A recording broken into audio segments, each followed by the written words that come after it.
Hello dear student, in this lecture we will see about morphological classification of bacteria.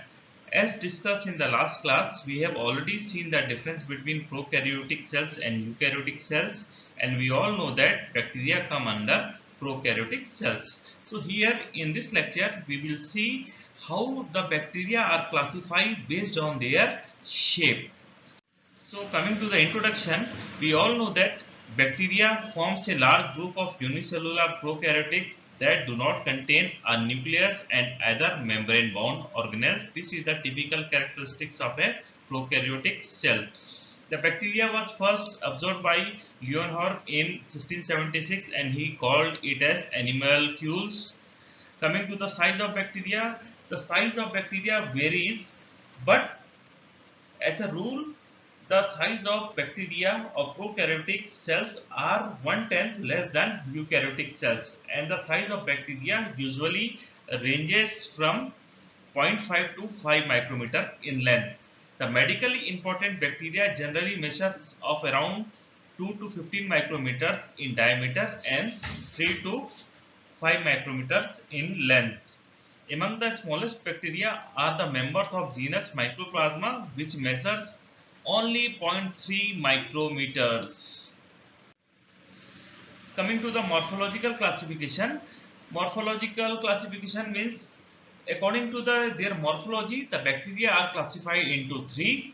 First, spherical, they are known as foci. Second, rod shape, they are known as bacilli, and third, spiral shape. First, coming to the spherical or foci shape. Foci shaped bacteria means they are basically spherical or oval in the shape. Based on their arrangement, the individual bacteria may classify into foci. Foci means a single oval or spherical shaped bacteria. When they are present in the pairs, they are known as diplococci. Here in this image, we can see two bacteria are present or pair of bacteria are present. That's why they are known as diplococci. When bacteria are present in the group of four, they are known as tetrads. Here we can see a structure of tetrads. When they are present in the form of chain, they are known as streptococci. Here we can see streptococci. And when they are present in the cube of 8, they are known as sarcinae. Here in this image you can see when they are present in the group of 8, they are known as sarcinae. And last, when they are present in the cluster or like grapes, they are known as staphylococci. Here this is the image for staphylococci. Don't be confused between streptococci and staphylococci. In streptococci, bacteria are present in the form of chain, but in staphylococci, they are present in the form of grapes-like structure. Next, coming to structure of bacilli, which are basically rod or stick shape.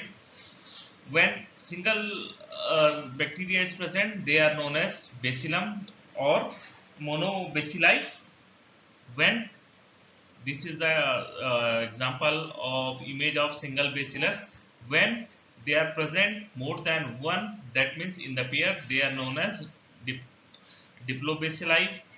When they are present in the form of chain, they are known as streptobacilli. Here we can see the bacteria are present in the form of chain. Apart from that, they also look like straw, tapered ends, and cigars. Sometimes they are oval and look so much like cocci that they are known as cocobacilli. That is the combination of coccus and bacilli. That's why they are known as cocobacilli. Coming to the third structure, that is spiral bacteria. They can be of various shapes, like when they are present in the shape of comma, they are known as vibrio. They can be of shape of helical, long and curved. Example is spirillum. This is an example of spirillum. When bacteria shape is helical and flexible, they are known as spirochetes. This is an example of spirochetes. In addition, bacteria are of different irregular shape, like we can find some bacteria are of star shape. Here you can see the image of star shape bacteria. They are from genus Stella. Some bacteria are square and flat. Here you can see bacteria are square and flat in shape. The example is halophilic archaeobacteria. Some bacteria are triangular in shape and some are in branching mycelium like filaments of Streptomyces. Most of the bacteria are monomorphic. What is monomorphic? That means when the bacteria cell divide into daughter cell, their shape remains the same. If some bacteria is oval shape, it will be in oval shape. If the bacteria is in rod shape, it will be in rod shape. The daughter shape will be rod shape. That is known as monomorphic. That means the shape will not change after the division. But it has also been seen that some bacteria are pleomorphic. Example is Rhizobium and Cyanobacteria.